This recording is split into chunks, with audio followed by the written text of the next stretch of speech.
So today we are talking about one of the chapters that can change your life. And this chapter has a lot of the popular verses we have in this world from it.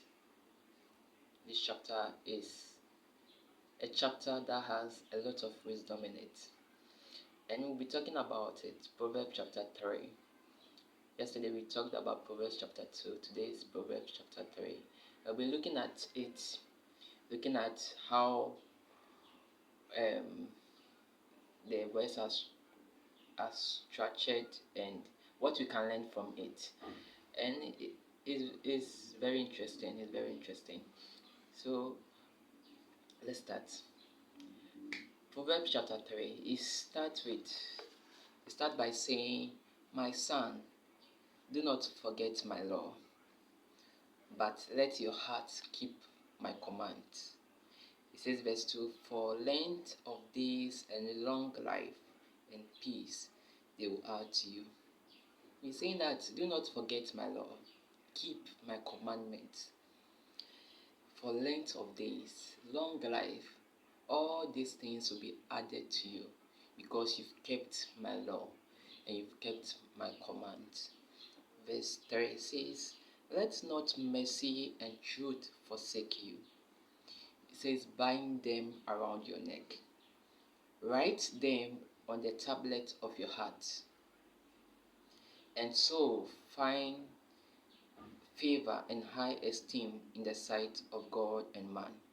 It says, "Let not mercy and truth forsake you. Bind them around your neck. Write them on the tablet of your heart, and so find favor and high esteem in the sight of God and man." I see this verse is a verse that tells us, helps us reminds us about Jesus Christ. The Bible makes us to understand that he found favor in the sight of God and man.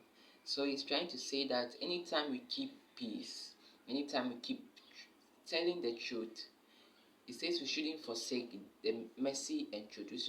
We shouldn't forsake them, but we should bind them around our neck. We should write them on the tablet of our heart. It means that they should be part of us. They should be in our heart, and we shouldn't forsake them. And it says, "So find favor and high esteem in the sight of God and man."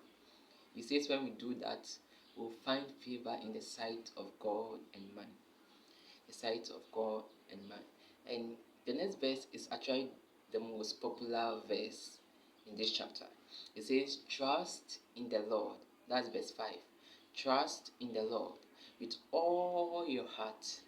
With all your heart. And it says, "And lean not on your own understanding."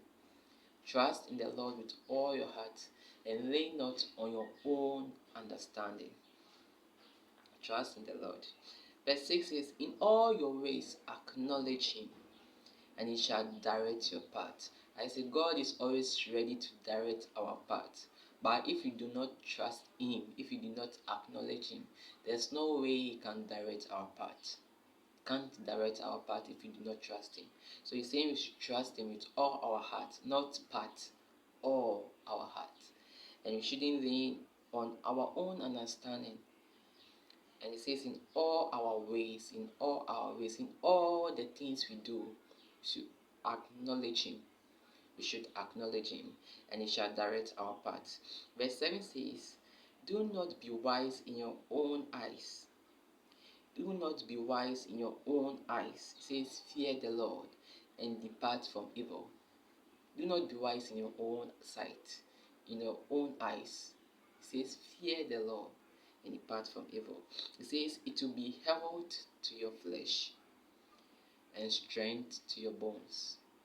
It will be health to your flesh and strength to your bones. Verse 9 says, "Honor the Lord with all your possessions." Honor the Lord with all your possessions and with the first fruit of all your increase. Verse 10 tells us why we should do that. It says, "So your veins will be filled with plenty, and your vats will overflow with new wine."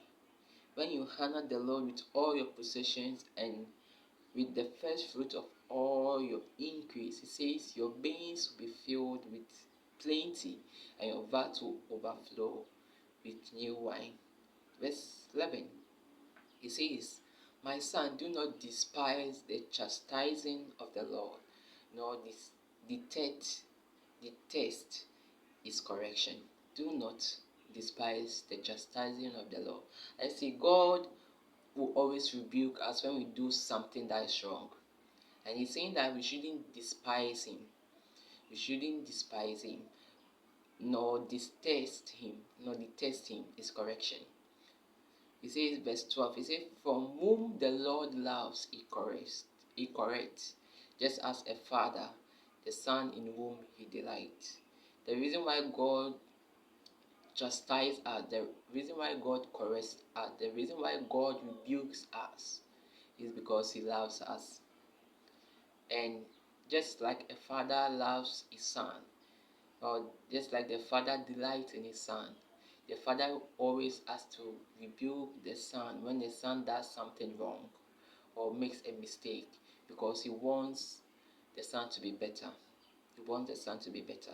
Verse 13 says, happy is the man who finds wisdom, and the man who gains understanding, for her proceeds are better than the profit of silver, and her gains than fine gold. Happy is the man who finds wisdom, because what wisdom does is that wisdom, it says that wisdom is better than the profit of silver, and her gains than fine gold. It says she is more precious than rubies. That's verse 15. And in all things, it says, and all the things you may desire cannot compare with her. You can't compare wisdom to anything in this world. You can't compare wisdom to it, because wisdom is far more profitable. Wisdom is far more precious than everything we have on this earth. And it says, verse 16, it says, length of days is her right hand, and in the left hand riches and honor. Length of days is her right hand, and in the left hand riches and honor. It says, her ways are ways of pleasantness, and in all her paths are peace. There's no way wisdom is going to take you to a path that is full of distraction, a path that will destroy you. No. Wisdom will take you to a path that is full of peace, a path of peace. It says, she is a tree of life to those who take hold of her, and happy are all who retain her. Verse 90, the Lord by wisdom founded the earth. The Lord by wisdom founded the earth. God founded the earth using wisdom. And it says, by understanding, he established the heavens. By understanding, he established the heavens. Verse 20, by his knowledge, the depths were broken up, and the clouds dropped down the dew. Verse 21, it says, my son, let them not depart from your eyes. Keep sound wisdom and discretion. Keep sound wisdom and discretion. Keep sound wisdom. It says, don't let them depart from your eyes. Keep them. Keep them. Verse 22, it says, so there will be life to your soul and grace to your neck. There will be life to your soul and grace to your neck. Verse 23 says, then you will walk safely in your way, and your foot will not stumble. You will walk safely in your way, and your foot will not stumble. And I like the next verse. It says, when you lie down, you will not be afraid. I see there are many people who go to sleep, but they are afraid because they did something bad. They did something without wisdom. They are afraid. It says, when you lie down, you will not be afraid. Yes, you will lie down and your sleep will be sweet. Your sleep will be sweet. You lie down and your sleep would be sweet. It would, like, sound sleep, Charlie. Sound sleep. Sound sleep. It says 25. Do not be afraid of sudden terror, nor of trouble from the wicked when it comes. Verse 26, for the Lord will be your confidence and will keep your foot from being caught. Do not be afraid of sudden terror, nor of trouble from the wicked when it comes, because it will surely come. As for the wicked, they will always come against you. He's saying that do not be afraid of them, for the Lord will be your confidence and will keep your foot from being caught. Verse 27, it says, do not withhold good from those to whom it is due, when it is in the power of your hand to do so. Do not withhold good from those to whom it is due, when it is in your hand, or when it is in the power of your hand to do so. If you can do it, do not withhold it from people. Verse 28, it says, do not say to your neighbor, go and come back, and tomorrow I will give it to you. When you have it with you, it says, give it out. When you have it with you, don't tell your neighbor to go and come back. Just give it. Just give it.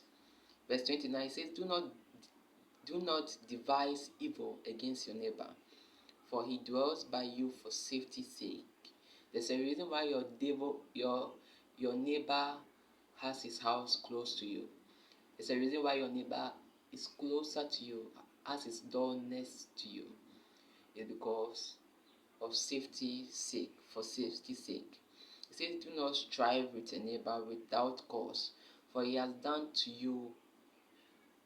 It says, do not strive with your neighbor without cause, if he has done you no harm. If he has done you no harm, do not strive with him without cause. Verse 31, it says, do not envy the oppressor and choose none of his ways, for the perverse person is an abomination to the Lord, but his secret counsel is with the upright. It says, the curse of the Lord is on the house of the wicked, but he blesses the habitation of the just. It says, the curse of the Lord is on the house of the wicked, but God blesses the habitation of the just. Surely he scorns the scornful, but gives grace to the humble. He scorns the scornful, but gives grace to the humble. And the last verse tells us, that's 35, it says, the wise shall inherit glory. The wise shall inherit glory, but shame shall be the legacy of fools. Shame shall be the legacy of fools, but the wise shall inherit glory. Be the wise. Be the wise. You can read this chapter again because it will change your life.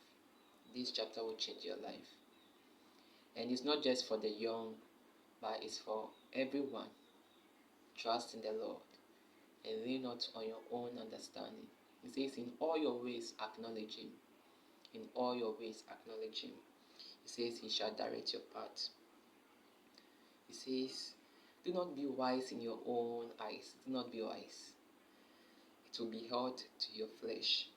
Fear the Lord and depart from evil. Fear the Lord and depart from evil. Thank you very much for watching this. See you tomorrow. Bye bye.